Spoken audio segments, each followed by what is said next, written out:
Hallo! So ons het gister gepraat oor webbing.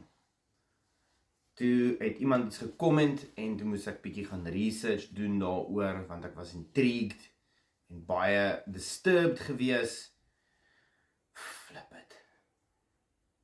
Toe sien ek dat dit is nie heeltemal bewys nie, maar mense praat daaroor. Mense sit semen binne hulle vapes en dan vape hulle dit. Iewers in die wêreld was iemand so verveeld en so gestagneer met die geure wat duisende companies vir ons bring. Daar's so baie verskillende vape companies, daar's so baie verskillende geure wat jy kan kies.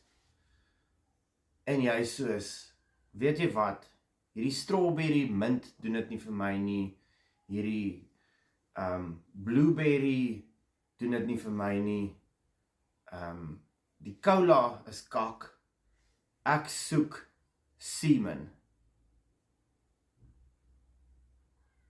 Hoe werk dit? Kry jy soos jou boyfriend, en dan laat jou boyfriend sy semen daar, verstaan nie. Kan jy wab? Kan jy wab in jou vape? Dis nog 'n vraag. Ek gee nie vir mense idees nie. Mense, ons het nou genoeg skade aangerig soos dit is. Ek wil net weet, hoekom?